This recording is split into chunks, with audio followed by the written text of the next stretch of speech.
हल्ला बोल आपके साथ मैं हूं अंजना ओम कश्यप।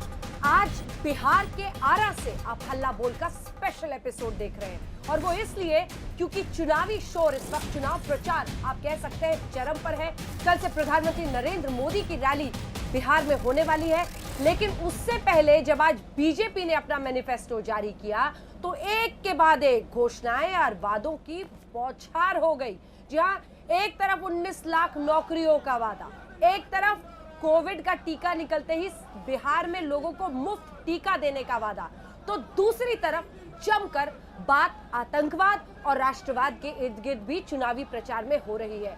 योगी आदित्यनाथ ने सीपीआई एमएल के बारे में कहा और सिर्फ वही नहीं, यहां पर जेपी नड्डा बीजेपी के अध्यक्ष भी यही कह रहे हैं कि ऐसे टुकड़े टुकड़े गैंग के साथ इस बार आरजेडी और कांग्रेस ने हाथ मिला लिया है।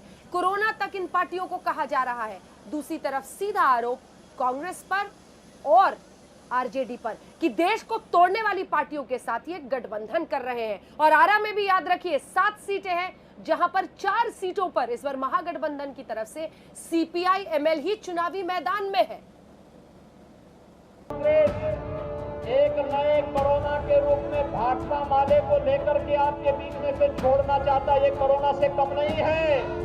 गेरुआ वस्त्र वाला अगर आदमी जो है समाज में घृणा और नफरत फैलाता है तो उसको गेरुआ वस्त्र पहनने का अधिकार नहीं। अंदर आतंकवाद को, नक्सलवाद को, उग्रवाद और उग्रवाद को फैलाने की खुद की चेष्टा कर रहे। भारतीय जनता पार्टी का इतिहास ही विखंडन का इतिहास है। भारतीय जनता पार्टी का इतिहास ही सांप्रदायिकता का इतिहास है। सियासत में कब कहां चीन की एंट्री हो जाए और किसमें कोरोना नजर आने लगे कोई नहीं जानता। राजद और कांग्रेस एक नए कोरोना के रूप में भाकपा माले को लेकर के आपके बीच में से छोड़ना चाहता, ये कोरोना से कम नहीं है। बिहार चुनाव में बीजेपी ने अपने सारे धुरंधरों को मोर्चे पर लगा दिया है। योगी आदित्यनाथ भी डटे हुए हैं। पटना के करीब एक रैली में यूपी के सीएम ने महागठबंधन पर हमले के लिए कोरोना को हथियार बना लिया। सीपीआई एमएल को कोरोना बताया और आरजेडी कांग्रेस को उससे भी खतरनाक। राजद और कांग्रेस एक नए कोरोना के रूप में भाकपा माले को लेकर के आपके बीच में से छोड़ना चाहता, ये कोरोना से कम नहीं है। चलो भारत के टुकड़े टुकड़े करने की मंशा के साथ भारत के उच्च संस्थानों में नारेबाजी कर रहे हो, कांग्रेस और राजद का उन्हें समर्थन मिलना इससे बड़ा दुर्भाग्य भारत के राजनीतिक क्षेत्र में दूसरा नहीं हो सकता है।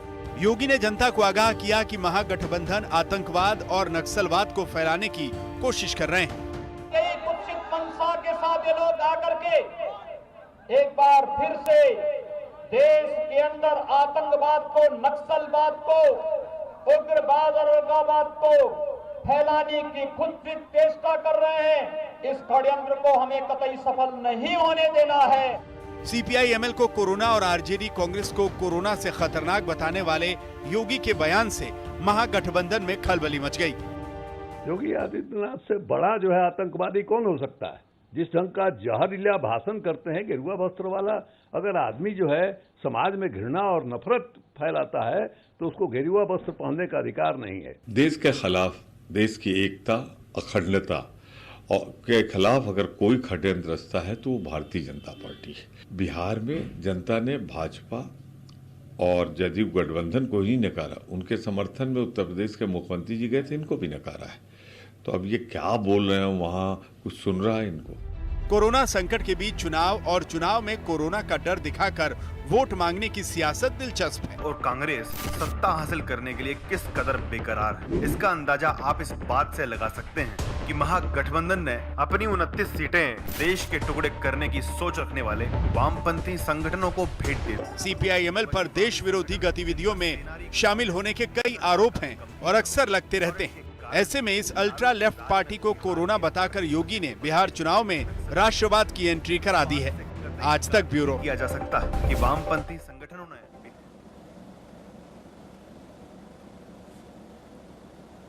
तो कौन कोरोना से कितना खतरा, खतरे से कैसे आगे बढ़ना है, नक्सलवाद से लेकर राष्ट्रवाद, हर मुद्दा बिहार में आ चुका है।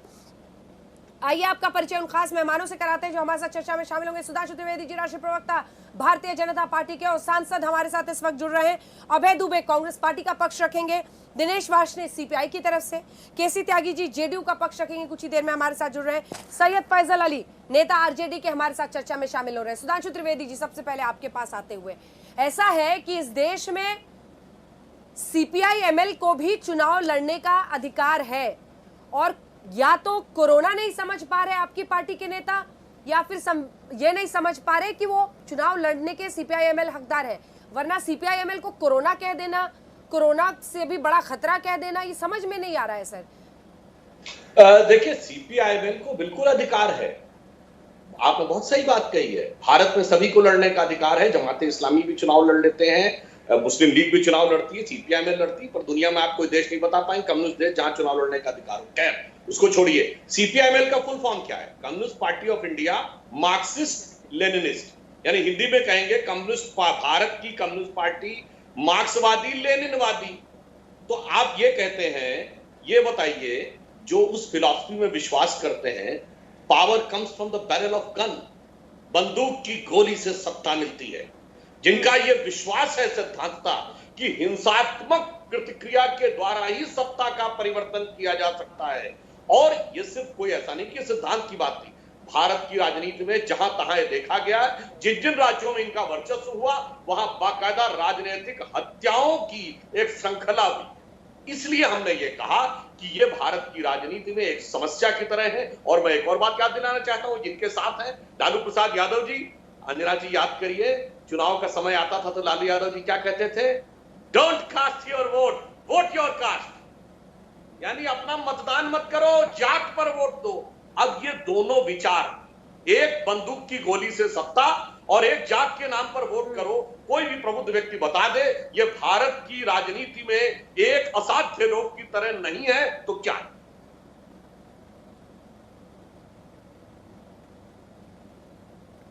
जिस आरा में मैं इस वक्त शो कर रही हूं सुधांशु जी, 7 विधानसभा क्षेत्र है यहां पर, और इसमें भी महागठबंधन की तरफ से 3 से 4 उम्मीदवार सीपीआई एमएल के ही हो रहे हैं। अभय जी, आपके पास ये सवाल लेकर आ रही हूं। वो सीधा आरोप लगा रहे हैं कि आपने एक ऐसी पार्टी के साथ गठबंधन किया है जो ये मानती है कि गोली के दम पर सत्ता हासिल की जाती है। अंजना जी, मैं विनम्रता चाहता हूं भारतीय जनता पार्टी के साथी से कि वो अपने स्मृति पत्र को करें और बताएं कि क्या कभी आपने इन दलों से गठबंधन नहीं किया? तब बंदूक से चुनाव नहीं जीतते थे, जब गोलियों के बल पर चुनाव नहीं लड़ते थे। याद कीजिए 1989 का वो समय जब कांग्रेस पार्टी सर्वाधिक सीट जीत कर आई थी और सत्ता की भूख में आप लोगों ने विश्वनाथ प्रताप सिंह जी के साथ सरकार बनाई थी, जब सारे ये लेफ्ट के दल साथ थे। तब वो इन घटनाओं में शामिल नहीं थे, आपको ऐसा लगता है? आज बिहार के सामाजिक और आर्थिक टुकड़े टुकड़े आपने कर दिए। कल ही मोदी सरकार की रिपोर्ट का बड़ा खुलासा किया है, जिसने बताया कि बिहार में 4 करोड़ 21 लाख लोग हिंदुस्तान में सबसे अधिक गरीबी रेखा के नीचे रहते हैं। यहाँ पर हायर एजुकेशन का ग्रॉस एनरोलमेंट रेशियो 13.6, 90 लाख बच्चे उच्च शिक्षा से वंचित कर दिए जाते हैं बिहार में। जानते हैं आप, बिहार एकमात्र ऐसा राज्य है जहां पर मात्र 21% लोगों को प्रधानमंत्री आवास के स्वप्न को साकार होने का सपना जो सजोते थे उनको मिला है। 60% हॉस्पिटल्स में डॉक्टर नहीं है। विधानसभा में आप लोगों ने जवाब दिया है। यहाँ पर बेरोजगारी की दर हिंदुस्तान में सबसे ज्यादा है। प्रधानमंत्री जी के जो सिलेंडर है वो सबसे कम पहुंचे हैं। 10,000 स्कूलों में लड़कियों के लिए टॉयलेट, ठीक है, हम समझ गए जी। तो आप सीपीआई एमएल वाला विकास का मॉडल ला रहे हैं अंजना जी, ये तो जब साथ होते हैं तब तो आप सीपीआई एमएल वाला विकास का मॉडल ला रहे हैं। अब आपको आरजेडी के अलावा और वैसाखियों की जरूरत है। सीपीआई एमएल का विकास मॉडल है जिस पर अब आप लोग निर्भर करेंगे। आप डिफेंड कर रहे हैं ना सर?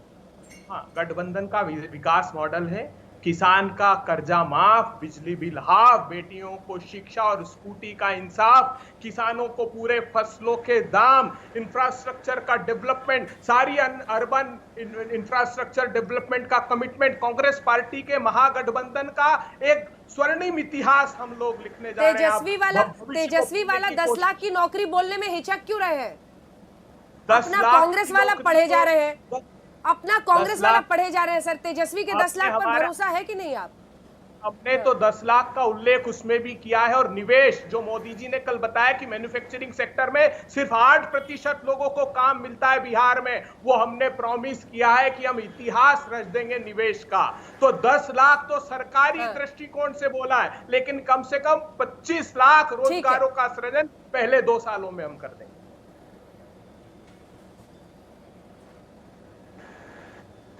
ठीक है, आप तो सृजन कह रहे हैं ना, तेजस्वी यादव सीधे कह रहे हैं कि 10 लाख नौकरी देंगे, सरकारी नौकरी देंगे। मैं इस पर लौटूंगी। सैयद फैजल अली हमारे साथ जुड़ रहे हैं आरजेडी से, लेकिन उससे पहले एक बार दिनेश वार्ष्णेय जी जुड़ गए हमारे साथ। दिनेश वार्ष्णेय जी, सीधा कहा है कोरोना है ये सीपीआई-एमएल वाले, सीधे कह रहे हैं सुधांशु जी कि जो बंदूक के दम पर लोकतंत्र में सत्ता लेने वाली पार्टियां हैं, ये सीधा कहा जा रहा है। अंजना जी, ये योगी जी की लफाजी जो है ना, अब बिहार की जनता क्या पूरे देश की जनता समझ गई है। बीजेपी और आरएसएस वाले सिर्फ अब लफाजी करेंगे, इनकी वहाँ पे जान निकली पड़ी है। अभी एक आधी ऑर्डर और इशू करेंगे, पब्लिक मीटिंगें बंद करवाएंगे महागठबंधन की, वो भी हमें पता है। मैं ये बता देना चाहता हूँ कि आज तक, आज़ादी से लेके आज तक, वामपंथी पार्टियों का कोई भी नेता या कार्यकर्ता किसी भी विध्वंसक गतिविधियों में या देश विरोधी गतिविधियों में नहीं पकड़ा गया। अगर पकड़ा गया है तो बीजेपी के नेता और बीजेपी के वर्कर्स पकड़े गए हैं। और इनका जरा देश को जोड़ने वाला एडिशन सुन लीजिए। नागालैंड में इनके टुकड़े गैंग हैं आप, जिससे तेजस्वी और कांग्रेस पार्टी ने हाथ मिलाया है। अरे वो कह रहे हैं टुकड़े टुकड़े गैंग नहीं अंजना जी, वो टुकड़े टुकड़े गैंग का ही, इनका टुकड़े टुकड़े गैंग का ही मॉडल बता रहा हूँ बीजेपी वालों का। नागालैंड में इनका किससे अलायंस है, जिससे इन्होंने नागालैंड अकॉर्ड किया। उसने 3 दिन पहले इंटरव्यू में कहा है कि हम इंडियन यूनियन को नहीं मानेंगे। इनका उससे अलायंस है। जो दूसरा नागा ग्रुप है उससे भी इनका अलायंस है, ए और बी दोनों से। इनका मॉडल देख लीजिएगा। छत्तीसगढ़ झारखंड में अटैक होते हैं कांग्रेस के लीडर पे और सीपीआई के लीडरों पे। इनके किसी लीडर पे अटैक नहीं होता नक्सलाइटों का। हम तो नक्सलाइटों के खिलाफ लड़ते हैं, ये तो नहीं लड़े कभी भी। अब तीसरा मॉडल देख लीजिए, पीडीपी के सरकार साथ 3 साल की सरकार के लड्डू खाए इन्होंने। डिप्टी चीफ मिनिस्टर था इनका। रेपिस्टों की सपोर्ट में जुलूस निकाले इनके लीडर। तो तोड़ने वाले गैंग ये हैं। चाहे वो आजादी का आंदोलन हो, तब इन्होंने भारत की एकता तोड़ने की कोशिश की, चाहे आजादी के बाद के जितने भी दंगे हुए हैं उनमें इनकी संलिप्तता पाई जाती है। जी जी, मैं लौट रही हूँ। केसी त्यागी जी, केसी त्यागी जी, क्या आप भी मानते हैं कि सीपीआई-एमएल वाले कोरोना है, टुकड़े टुकड़े गैंग है? एक जवाब आपकी तरफ से आ जाए, फिर चलूंगी सुधांशु जी और सैयद फैजल अली।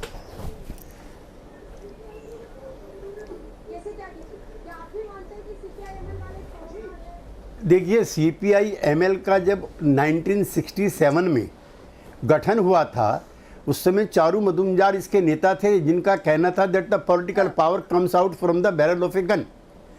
जबकि लोकतंत्र में आस्था रखने वाले सभी दल समूह ऐसा मान करके चलते हैं कि बैलेट के जरिए ही, नॉट थ्रू बैलेट के जरिए ही राजसत्ता का जन्म होता है।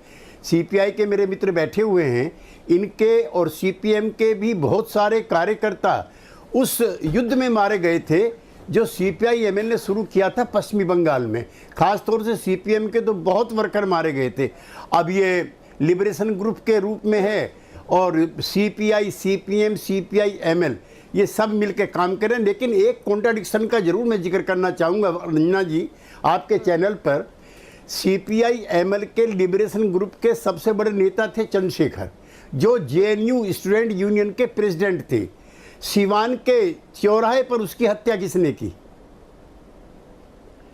दिलीप वार्ष्णेय जी, मैं आप ही से पूछ रहा हूं। सैयद शहाबुद्दीन, आरजेडी, दिन दहाड़े, हमारी उम्र के उस समय के जो नौजवान थे, सबसे प्रतिभावान लड़का था चंद्रशेखर। और उसको शहाबुद्दीन ने दिन दहाड़े चौराहे पर गोली मारी। उन लोगों के साथ आपका अलायंस है जिसने वामपंथी आंदोलन के इतने शानदार नेता को गोली मार दी। तो ये बेमेल की खिचड़ी है, बेमेल का एक गठबंधन है, ये नकारात्मक है सत्ता प्राप्ति के लिए। गठबंधन कर लिया है जी। देखिए अंजना जी, जो त्यागी जी कह रहे हैं, माननीय त्यागी जी, मैं उनकी बात से 100% सहमत हूँ कि चंदू की हत्या में शहाबुद्दीन शामिल था। ये कंट्राडिक्शन है। इस कंट्राडिक्शंस के खिलाफ हम तब भी लड़े थे और आगे भी लड़ेंगे। इसका मतलब ये नहीं है कि बीजेपी के फांसीवाद और सांप्रदायवाद को रोकने के लिए हम जो है अपना महागठबंधन नहीं करेंगे। हम बिहार की जनता को रोजगार दिलवाएंगे, की आप दुहाई देते हैं वो कहाँ रह गई? जमीनों को जमीनें दिलवाएंगे। किस आइडियोलॉजी की आप दुहाई देते हैं? नहीं बिल्कुल आइडियोलॉजी पे हम कहाँ आइडियोलॉजी से अरे आप बताइए हम कहाँ विचारधारा से बाहर जा रहे हैं। हम साफ कहते हैं और जिन पार्टियों पर भ्रष्टाचार के इतने गंभीर आरोप हैं उनसे हाथ मिलाने में आपको जनवादी ताकतों को मजबूत करेंगे। नहीं गंभीर आरोप तो नीतीश कुमार जी ने बीजेपी के लिए लगाया था ना 2015 में, महा झुट्टा पार्टी, उसी से अलायंस है। उसी समय 2015 में भी जनता ने इनको रिजेक्ट कर दिया था, वो तो इन्होंने बेईमानी की है नीतीश कुमार जी ने। फुटबॉल खेलते रहिए। पार्टी में सैयद फैजल अली, बीजेपी का आरोप है कि आप लोगों ने टुकड़े टुकड़े गैंग से हाथ मिला लिया है सत्ता हासिल करने की इस डेस्परेशन में। देखिए अंजना, सबसे पहले तो ये मैं स्पष्ट कर दूं कि इन लोगों को कोई मॉरल राइट नहीं है इस तरह की बात कहने का। हमारे ऊपर तो ये आरोप लगा रहे हैं कि हम उनके साथ सत्ता को पाने का प्रयास कर रहे हैं या इलेक्शन में जाने का प्रयास कर रहे हैं। वो टुकड़े टुकड़े गैंग हैं या नहीं है ये आज तक कहीं से साबित नहीं हुआ है। कोई चार्जशीट या कोई ऐसी चीज नहीं है पार्टी के ऊपर, इलेक्शन कमीशन की ओर से पूरी तरह से वैध है। लेकिन जिसके साथ इन्होंने 3 साल सत्ता सुख भोगा कश्मीर में, एक निशान एक विधान और एक इसके नारा देने वाली पार्टी। और मुझे वो दिन भी याद है कि प्रधानमंत्री 2 झंडों के बीच में भारत का तिरंगा और कश्मीर के झंडे के बीच में बैठ करके ओथ दिलवाते रहे महबूबा मुफ्ती को। तो इन लोगों को कोई भी मॉरल राइट नहीं है इस तरह की बात करने का। सीधी सी बात ये है अंजना कि इलेक्शन आफ्टर इलेक्शन हम लोगों ने देखा है 2014 से लेकर अब तक कि जब भारतीय जनता पार्टी के पैर के नीचे से जमीन खिसकने लगती है, उनको ये अंदाजा हो जाता है कि चुनाव हार रहे हैं, तो इस तरह की बात करते हैं। मैं आपको 1-2 उदाहरण देता हूं। आपको याद होगा कि जिस दिन बिहार का चुनाव नोटिफाई हुआ था तो इलेक्शन कमिश्नर ने ये कहा था कि बिहार में कोई भी रैली नहीं होगी, सब कुछ वर्चुअल तरीके से होगा और 2 गाड़ी में आप लोग जाइएगा और चुनाव होगा। लेकिन उसके बाद इनको जब अंदाजा हुआ कि जमीनी हालात बहुत अलग हैं और प्रधानमंत्री की रैली करवाना जरूरी है, नहीं तो यहाँ पे जो भारतीय जनता पार्टी और जेडीयू के जो नेतागण हैं वो किसी हाल में भी मैच नहीं कर सकते हैं तेजस्वी यादव और लालू प्रसाद यादव की पॉपुलरिटी को। तो फट से सारे नियम कानून को धत्ता बताते हुए इन लोगों ने 20 रैली प्रधानमंत्री की प्लान की और सारा नियम कानून और सारा जो कोविड का प्रोटोकॉल था वो समाप्त हो गया। तो इनकी कथनी कुछ और करनी कुछ होती है, इनका कोई मॉरल राइट नहीं है। दूसरी बात यह है कि ये लोग जो बोल रहे हैं अभी, आप ये देखिए कि जिस तरह से तेजस्वी यादव को पूरे बिहार में सपोर्ट मिल रहा है, सांप्रदायिक नहीं, आप मुझे समय दीजिए अंजना जी, इन लोगों ने बहुत देर बोला है। जिस तरह से इन्होंने सांप्रदायिकता का मुद्दा लाया है, आप देखिए इलेक्शन होता है तो कहते हैं कि पाकिस्तान में पटाखे छूटेंगे और मोदी जी, योगी जी आके उसी तरह की बात कर रहे हैं, मदरसों के ऊपर आक्षेप लगा रहे हैं, उसके बाद ये सांप्रदायिक नारों का सहारा ले रहे हैं। ये सीधी सी बात ये कि ये सारी चीजें इनकी हताशा और निराशा को परिलक्षित करती है, घोतक है, दिखा रही है। और ये टीकाकरण हम लोग करेंगे 10 तारीख को कोरोना का टीकाकरण। निराशा है, आप लोग तेजस्वी यादव से डर गए हैं कह रहे सैयद फैजल अली। ठीक है डर गए तेजस्वी। अंजना जी अभी आपने देखा कि वार्ष्णेय जी के मुंह से भी निकल गया, जो केसी त्यागी जी ने याद दिलाया कि उनके प्रख्यात नेता चंद्रशेखर की हत्या हुई थी। वो डिफरेंस है, फिर भी हम साथ हैं। तो ये बताइए, जानी दुश्मन के साथ आदमी कब आता है? जब उसे जान का डर लगने लगे। मैं राजनीतिक और चुनावी संदर्भ में कह रहा हूं। तो कौन डरा हुआ है ये बहुत अच्छे ढंग से समझा जा सकता है, कौन किससे हाथ मिला रहा है। और दूसरी बात, हमारे कांग्रेस के मित्र अभय दुबे जी ने याद दिलाया था कि भाई एक जमाने में लालू प्रसाद यादव जी और आपने टर्म पे बोली है, लालू प्रसाद यादव जी और वीपी सिंह जी की सरकार को हमने समर्थन किया था, मानता हूं, हमने समर्थन किया था वीपी सिंह को। पर ये आज 22 अक्टूबर आ गया ना, 24 अक्टूबर को जिस दिन अडवाणी जी का रथ रोका गया था 30 साल पहले, तो आज ही सरकार गिराई भी थी। और तब किसके खिलाफ थे? कांग्रेस के खिलाफ। ये व्यक्तिगत प्रतिबद्धता थी कि अपनी बेटी का नाम मीसा रखा था, क्योंकि मीसा में बंद थे लालू यादव जी, कि कांग्रेस को उखाड़ने का संकल्प करेंगे। आज दोनों साथ हो गए। अब मैं एक और बात कहना चाहता हूं, मार्क्सवादी और लेनिनवादियों के लिए एक वाक्य अंजना जी, इनकी पार्टी का पूरा नाम क्या है? Communist party of India, Bharat की कम्युनिस्ट पार्टी।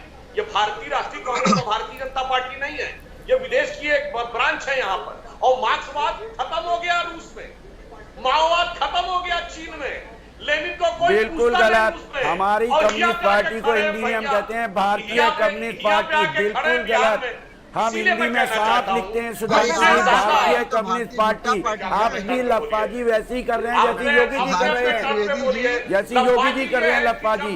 भारतीय कम्युनिस्ट पार्टी लिखते हैं हिंदी में। अरे भाई अपने अपने टर्म पे बोलिए। कम्युनिस्ट पार्टी ऑफ इंडिया आपका नाम था कि नहीं? अगर आपने बात में बताइए। ठीक है सुधांशु जी पूरा कर ले, रुक जाइए प्रोफेसर साहब, रुक जाइए, एक बार पूरा कर ले Sudhanshu. Communist party of India. अब सुनिए, कम्युनिस्ट पार्टी एक इंटरनेशनल पार्टी, हर देश में अपनी लिखती है अपने ढंग से। दिनेश भाषण जी इतना अपने अपने टर्म पे बोले, प्रोफेसर आदमी आप। देखिए जब लेनिन की मूर्ति मॉस्को में गिराई गई थी ना, तो हम लोगों ने बचपन में पढ़ा था कि उनके रूसी भाषा में लिखा था दुनिया का मजदूरों एक हो जाओ, और एक शब्द इधर का उधर कर दो। तो जब मूर्ति गिराई गई उसको लोगों ने चेंज करके लिख दिया था, जिसका मतलब था दुनिया के मजदूरों मुझे माफ करो, मेरे से गलती हो गई। मगर अफसोस जिसको दुनिया भर ने रिजेक्ट कर दिया। एक पहले एक दूरदर्शन पे एक सीरियल आता था ना, कक्का जी कहीं, उसमें एक लेफ्टिस्ट आता था अंजना जी, तो जैसे ही बोलने लगता था तो जो कक्का जी बने वो कहते रहे हमें मान गया कि मार्कस को आप बना करे, तू सच्चा लेफ्टिस्ट है। वो कहता अभी तो तुम सुने नहीं तो कैसे जान लिए लेफ्टिस्ट है? अरे कहीं पढ़ाई लिखाई लेफ्ट, धंधा पानी लेफ्ट, खर्च हमारा लेफ्ट, देश धर्म लेफ्ट। जब तू सब कुछ लेफ्ट कर दिया तो लेफ्टिस्ट हुआ ना। तो सब कुछ लेफ्ट करके बिहार की जनता के पास आ रहे ना। ये बिहारी से होशियारी नहीं चलती, उनको सब पता है देश क्या है, धर्म क्या है, काम क्या है, नौजवान क्या है, सारी चीजें उसको पता है। अंजना जी, प्रोफेसर वाशे, अंजना, प्रोफेसर वाशे, अंजना जी, अंजना जी देखिए एक इसके बाद अभय जी आ रही हो, फौरन आ रही हो अभय जी, एक बार जल्दी से प्रोफेसर ने भी वाशे, तकरीबन क्योंकि वैसी डायरेक्ट अटैक उन्होंने डेमोगोगी और सीपीआई की लफाजी आइडियोलॉजी की पे है। किया, जल्दी से। सुधांशु जी ने भी सुधांशु जी ने भी तकरीबन वैसी लफाजी और डेमोगोगी की है जैसे योगी जी और मोदी जी करते हैं, क्योंकि आजकल बीजेपी वाले खाई लफाजी कर रहे हैं। कोरोना में सब जानते हैं कि हमारी क्या हालत देश की है इन्होंने, चाहे वो ट्रंप को बुलाया, चाहे मध्य प्रदेश की सरकार गिराने के समय इन्होंने किया, चाहे अब देख लीजिए कितनी इनकी वैक्सीन आ रही है, कितने इन्होंने पीपीई किट दे दिए, कितनों के नए हॉस्पिटल खोल दिए, कितने नए इलाज के केंद्र खोल दिए, वो सब जानते हैं। बिहार में इन्होंने 15 साल के राज में बुरी हालत कर रखी है। डॉक्टर्स नहीं है, नर्सिस नहीं है, पैरामेडिकल स्टाफ नहीं है, और 10 लाख वैकेंसी क्रिएट करने में कोई प्रॉब्लम नहीं होनी चाहिए। इन्होंने करप्शन की और बेफजूल खर्ची की है, अगर आप उसको कंट्रोल करें तो इजीली ये वैकेंसीज दी जा सकती हैं। 12 करोड़ प्रदेश में 12 करोड़ की जनसंख्या को सेवा करने के लिए सरकारी कर्मचारियों को एक बहुत बड़ा वो चाहिए। इन्होंने ठोस रखा है कि सरकारी नौकरियों की बजाय ठेकेदारी नौकरियादारी करानी है। ठेकेदार के थ्रू राज्य का शोषण ये आगे बढ़ाते हैं, राज्य द्वारा शोषण कराते हैं। उसी शोषण के खिलाफ तो लड़ाई है, चाहे वो महागठबंधन है चाहे कम्युनिस्ट है।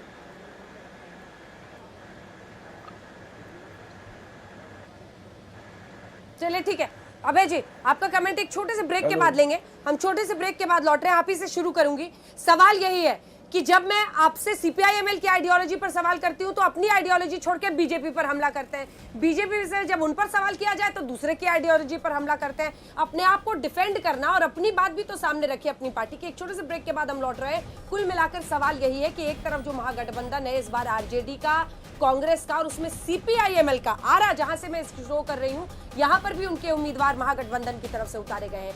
उसी पर योगी आदित्यनाथ ने कह दिया है कोरोना है, बीजेपी कह रही है टुकड़े टुकड़े गैंग से हाथ मिला लिया तेजस्वी और कांग्रेस पार्टी ने। देख बात बिहार के चुनावों की हो रही है, उन आरोपों की हो रही है जिसमें एक तरफ नौकरियों की भरमार है, हर पार्टी नौकरी ही नौकरी का अभी वादा कर रही है। देखिए ये चुनावी वक्त ही ऐसा होता है, फिर बाद में ढूंढे से कौन क्या करेगा ये सब हम आपको दिखाएंगे। 8 बजे की रिपोर्ट में आरा की जनता इन नौकरियों पर क्या सोचती है, इन तमाम मुद्दों को आज हम उठा रहे हैं। लेकिन दूसरी तरफ कोरोना भी आ गया है, राष्ट्रवाद भी, नक्सलवाद भी, और यह आरोप है बीजेपी का कि कोरोना है सीपीआई-एमएल, यह आरोप है उनका कि टुकड़े टुकड़े गैंग से हाथ मिला लिया है तेजस्वी यादव और कांग्रेस पार्टी ने, जिस पर हम चर्चा कर रहे हैं।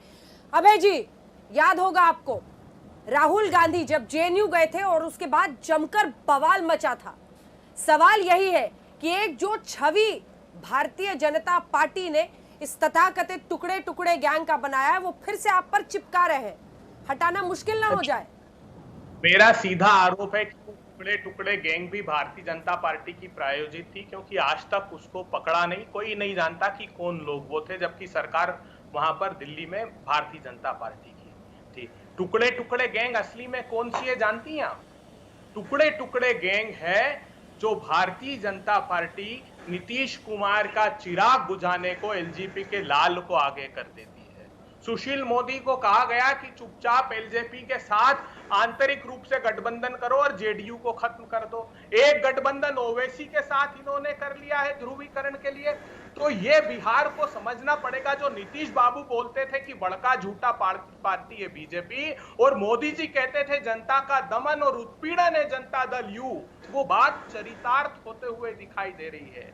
बिहार के भविष्य को गढ़ने के लिए ये एक महागठबंधन है, ये साफ दिखाई दे रहा है। जिस प्रकार रोजगार को लेकर युवाओं में उत्साह है, वो एक इबारत साफ दिखाई दे रही है। तो भारतीय जनता पार्टी चाहती है, क्योंकि बुनियादी मुद्दे उनके पास नहीं है, क्योंकि कल ही कह चुके हैं नीतीश कुमार कि डेडलॉक स्टेट है, या निवेश आएगा नहीं, रोजगार नहीं दे सकते। जब हमने 10 लाख रोजगारों की घोषणा की तो भारतीय जनता पार्टी कहती कि पैसे नहीं है सरकार के पास, रोजगारों का सृजन कहां से करोगे। तो सृजन के घोटाले के फेविकोल से ये पार्टी चिपकी हुई है। जेडीयू ने बिहार की पीठ पर वार किया है, धोखा दिया, उनको जनमत ही नहीं मिला था, इसलिए जनता बहुत आक्रोशित इस बार है। और मैं 11 माह वो हटा देता हूं जिसमें सीपीएम सीपीआई से गठबंधन भाजपा ने किया था, तब वो अतिवादी दल नहीं थे, लेकिन आज उनको दिखाई दे रहे हैं।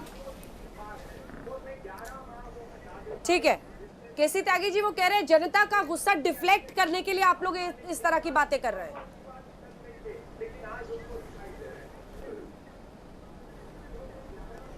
देखिए, कांग्रेस के जो मेरे मित्र हैं अभय दुबे जी, मुझे उनसे कोई शिकवा नहीं है, क्योंकि उनसे मुझे कोई उम्मीद भी नहीं है।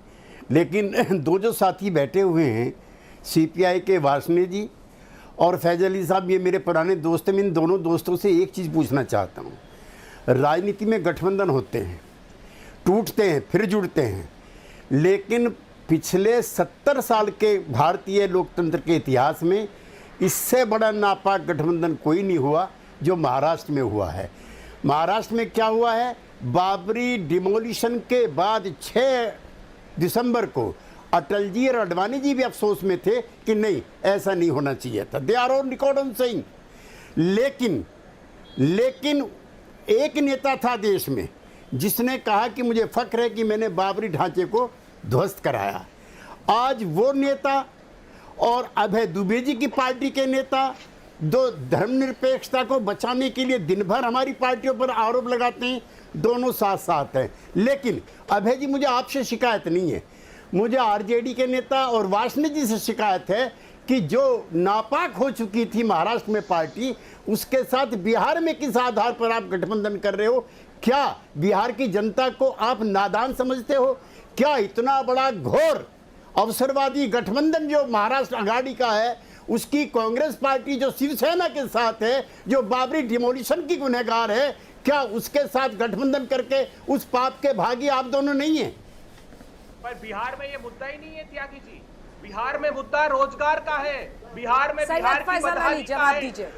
बिहार में 40,000 सैयद फैजल अली जवाब दीजिए। प्रतिवर्ष अपराध देखिए अंजना जी, अभय दुबे जी प्लीज देखिए मुद्दे क्षेत्रीय होते हैं, लेकिन आपने भी जेडीयू और बीजेपी की दोस्ती पर 10 बातें कही ना, तो फिर सुनने के लिए भी तैयार रही है। अपनी बारी में बोलिए। सैयद फैजल अली, हाथ जोड़ लिया जिस कांग्रेस ने शिवसेना से, जिसने कहा था बाबरी मस्जिद के ढहने पर गर्व है, उससे हाथ मिला लिया। ठीक है, देखिए केसी त्यागी जी बोल रहे हैं, मैं बहुत आदर और सम्मान के साथ ये कहना चाहूंगा कि केसी त्यागी जी, कम से कम आपसे ये उम्मीद है कि आप इस बात को मानेंगे कि जो सबसे नापाक गठबंधन अगर किसी ने किया था तो भारतीय जनता पार्टी ने पीडीपी से किया था, महबूबा मुफ्ती से किया था। उससे नापाक गठबंधन कोई नहीं हो सकता है। उस पार्टी के साथ इन्होंने गठबंधन किया था जो देश की अस्मिता और अखंडता को नहीं मानती है। तो मेरे ख्याल में आप पहले इस बात को भी ध्यान दीजिए हमारे केसी त्यागी जी की सबसे नापाक गठबंधन वो था। दूसरी बात क्वेश्चन पेपर का जवाब देंगे नहीं, दूसरे पे थीसिस लिखेंगे। सैयद फैजल अली, यही मैं कह रही थी ब्रेक पर जाने से पहले, अपने क्वेश्चन पेपर का जवाब देना नहीं है, दूसरे पर थीसिस लिखनी है। मैंने आपसे क्या पूछा? बाबरी मस्जिद के ढाने पर गर्व है कहने वाले बाला साहब ठाकरे की पार्टी शिवसेना से हाथ मिलाने वाले कांग्रेस से आपने हाथ मिला लिया, अच्छा किया, गर्व है। हमने शिवसेना से हाथ मिलाया है, हमने हम अपनी पार्टी के लिए जिम्मेदार हैं, हम अपनी पार्टी के लिए जिम्मेदार हैं। हमने भारत में वो भी इतिहास देखा है कि जनता पार्टी का जो एक्सपेरिमेंट हुआ था तो उसमें कौन कौन सी पार्टियां थी, इसलिए इसको ना दे दिए। इसको इस बात को अगर उठाइएगा, गड़े मुर्दे अगर निकालिएगा तो बहुत दुर्गंध फैलेगी। सीधी सी बात यह है कि ये सारी बौखलाहट की निशानी है। केसी त्यागी जी बड़े परिपक्व नेता हैं, उनको भी अंदाजा है कि अब पूरी लड़ाई यही हो चुकी है, तेरा मुर्दा उसका मुर्दा, मेरा मुर्दा तेरा मुर्दा, सब मुर्दे गड़े रहने दो पुराने। अब यही पॉलिटिक्स हो गई है देश की, पॉलिटिक्स यही हो गई है। वाशनी जी से भी एक रिएक्शन ले लें। महागठबंधन ज्वाइन किया था, कांग्रेस तो तब भी उस गठबंधन में थी, तब क्या प्रॉब्लम थी इनको? फिर दूसरे पे थीसिस मत लिखिएगा प्रोफेसर साहब, इस महागठबंधन आप हमेशा दूसरे का थीसिस लिखते हैं, अपने डॉक्टरेट का काम नहीं करते हैं। 2015 में कांग्रेस महागठबंधन में थी, तब तो नीतीश कुमार जी ने बीजेपी को महागठबंधन अगर नहीं है तो बुरी बात है।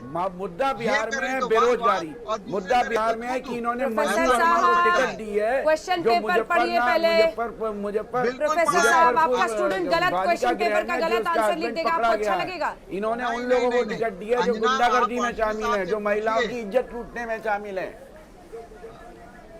ये बताइए कहीं हम लोग मंजू वर्मा नाम तो याद करके आया कीजिए सर, रिसर्च करके तो आया कीजिए। बिहार का शो कर रही है अंजना, बिहार का मुद्दा होना चाहिए कि जो भी वर्मा है, जो भी है, क्या बिहार का राजनीतिक मुद्दा ये है कि महाराष्ट्र में किसकी सरकार है? हाँ, बिहार का मुद्दा भी आप तय कर लीजिए, किस दायरे में बहस हो ये भी आप तय कर लीजिए।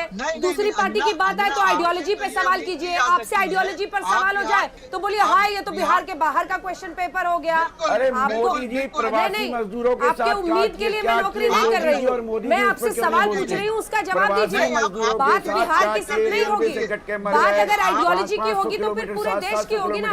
लेकिन सुधांशु त्रिवेदी जी और एक सेकेंड केसी त्यागी जी, ये सवाल तो है ही ना कि आप गठबंधन में अगर आप नैतिकता खोज रहे हैं तो कोई नहीं बचा है देश में, आप भी नहीं है, कोई और नहीं है। एक वक्त पर संघ मुक्त करना है कहते थे नीतीश बाबू, एक वक्त पर शिवसेना के साथ जो पार्टी थी उसके साथ आपने हाथ मिला लिया। बिल्कुल अंजना जी, हमारे विरोधियों ने आपत्ति की कि महाराष्ट्र तक बात क्यों चली गई। हमें ध्यान है इसी डिबेट के शुरुआत में कश्मीर तक वो लोग गए थे, परंतु केसी त्यागी जी ने जो बात कही ना, आपने बात कही कि भाई सभी लोग इसमें प्रभावित हैं, मगर आपकी बात में थोड़ा संशोधन करना चाहता हूं अंजना जी। केसी त्यागी जी ने महाराष्ट्र का उदाहरण दिया कांग्रेस के साथ, मैं एक और उदाहरण देना चाहता हूं केरल का। केरल में मुस्लिम लीग से गठबंधन और महाराष्ट्र में शिवसेना से गठबंधन, ये गजब का तारतम्य जो है ना, ये गजब का जो सौहार्द है ना, ये गजब का जो दोहरा चरित्र है, ये निभाने की क्षमता जो कांग्रेस के अंदर है, मेरे विचार से भारत की राजनीति में कोई उसका सानी नहीं है। और मैं एक और बात कहना चाहता हूं, गठबंधन की जब बात चल रही, पुराने गड़े मुर्दे उखाड़े जा रहे हैं, मगर लोग भूल जाते हैं भारत की पहली गठबंधन की माइनॉरिटी की गवर्नमेंट कौन सी थी। अक्सर हमारी जनरेशन की मेमोरी केवल नरसिम्हा राव सरकार पे आके रुक जाती, नहीं जनाब। 1969 इंदिरा गांधी की सरकार, जब उन्होंने कांग्रेस पार्टी को तोड़ा था, ये वही 1969 का साल जब सीपीआई बनी, चारू मजूमदार ने सशस्त्र संघर्ष किया था, कम्युनिस्टों के दम पर सरकार बचाई इंदिरा गांधी ने, और कम्युनिस्टों के दम पे जो सरकार बचाई उसकी क्या क्या कीमत देश ने चुकाई, चाहे जो भी चीजें हो, बैंकों नेशनलाइजेशन से लेकर सब कुछ। उसके लिए मैं आपके दर्शकों से कहूंगा, Mitrokhin's archive KGB and the world part 2 पढ़ लीजिए, क्या क्या किया कांग्रेस ने कम्युनिस्टों से मिलकर, अपवित्र काम सारे विस्तार से। अगर कांग्रेस में गैरत है तो प्रकाशक पर मुकदमा कर दे जाके। इसलिए साफ है, गठबंधन की सरकारें कैसे बनाई, कैसे चलाई, 50 साल पहले बने के आज तक। भाई आज शिवसेना और मुस्लिम लीग दोनों के साथ एक साथ गठबंधन, वो बताइए। अच्छा बिहार पे आ जाइए। अरे भैया बिहार पे आइए। वाह, क्या बात है अंजना जी, इनको ये अरे सुधांशु जी, नागालैंड का तो बता दीजिए, आपने किससे अलायंस किया? नागालैंड अकॉर्ड जो किया उसको पब्लिक तो करा दो। सुभाष जी की जो आपने फाइल खोली तो करा दो, जरा उस पर बोलो। श्यामा प्रसाद मुखर्जी की हत्या की किसने की वो बता दो, किसने मारा उसको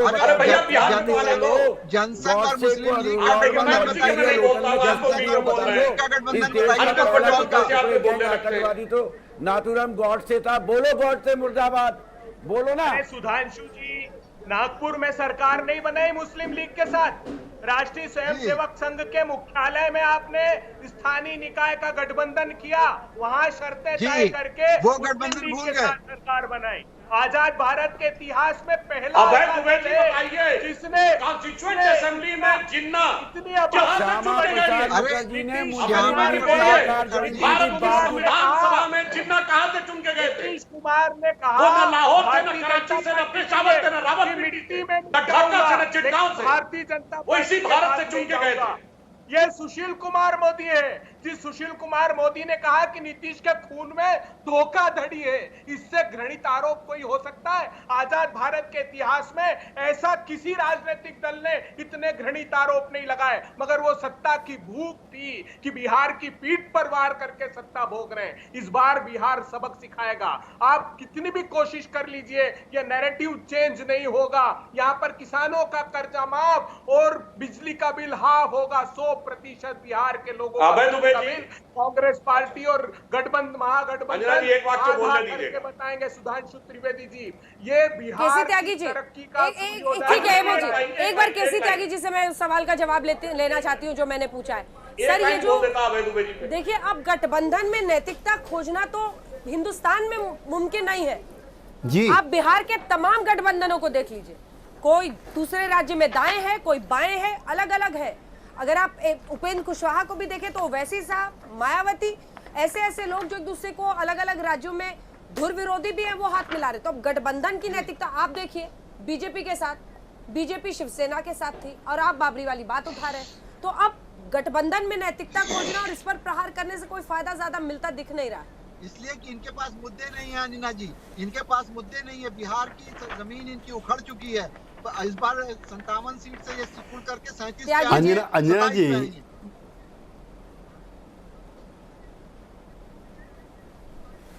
इनको चुप कीजिए ना पहले।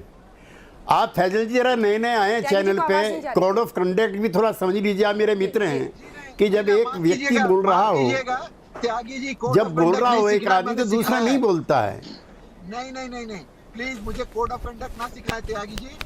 आपके लिए मैं नया नहीं हूँ, आपको मालूम है।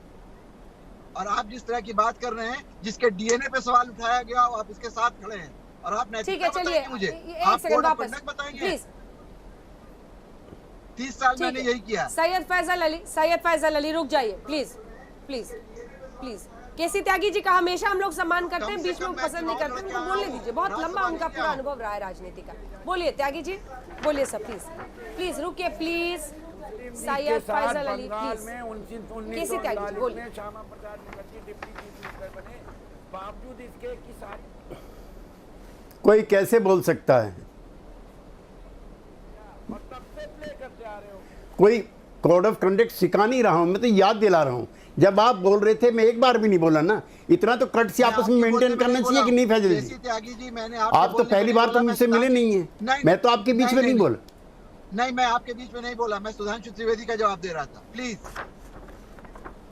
प्लीज, मैं सुधांशु जी का जवाब दे रहा था, आपको मैंने नहीं बोला। अंजना जी, हो गई आप। चलिए भाई, आप ही ठीक हैं। मैं लेकिन मैं बूढ़ा नहीं हुआ हूँ ना थका हूँ मैं। एनर्जी मेरे में किसी से कम नहीं है आज भी। चलिए ठीक है। अंजना जी, मैं पैनल के दोनों साथियों को, तीनों साथियों को चुनौती देता हूँ। हाँ, एक ब्रेक लेना नंबर 1 सर, एक ब्रेक लेना पड़ रहा है मुझे मजबूरन। सवाल उसी बात पर आकर अटक जाती है कि क्या गठबंधन में नैतिकता आज की राजनीति में किसी भी राज्य में, किसी भी अलग अलग गठबंधन में हम देख सकते हैं। एक ब्रेक का वक्त हो गया, वरना मैं आराम से आप लोगों के जवाब लेती, लेकिन कुल मिलाकर सवाल यहीं पर आकर अटकता है। बिहार में एक बार फिर से नौकरी ही नौकरी। आइए, तमाम पार्टियां नौकरी 10 लाख नहीं 19 लाख, लेकिन इन सब के बीच वहीं पर आकर मामला अन्य मुद्दों पर भी भटक रहा है। और क्या ये वादे ही रह जाएंगे? ये आशंका यहाँ पर वोटरों के मन में है जिनसे मैंने बात की है। तो इस बार चुनावों में बिहार के नौकरियों की भरमार है, तो नक्सलवाद और राष्ट्रवाद भी है, आतंकवाद भी है। जी हाँ, तमाम मुद्दे आ गए हैं और इन सब के साथ कोरोना भी। अब बीजेपी का यह आरोप है कि सीपीआई-एमएल के साथ हाथ मिलाकर टुकड़े टुकड़े गैंग के साथ मिल गए हैं तेजस्वी और कांग्रेस। इसी पर आप देख रहे थे हल्ला बोल, देखते रहिए आज तक। नमस्कार, मैं हूं अंजना ओम कश्यप। हमें उम्मीद है ये वीडियो आपको पसंद आया होगा। लेटेस्ट खबरों के लिए यूं ही देखते रहिए आज तक, और इस वीडियो के पसंद आने पर लाइक, शेयर एंड सब्सक्राइब करना ना भूलें।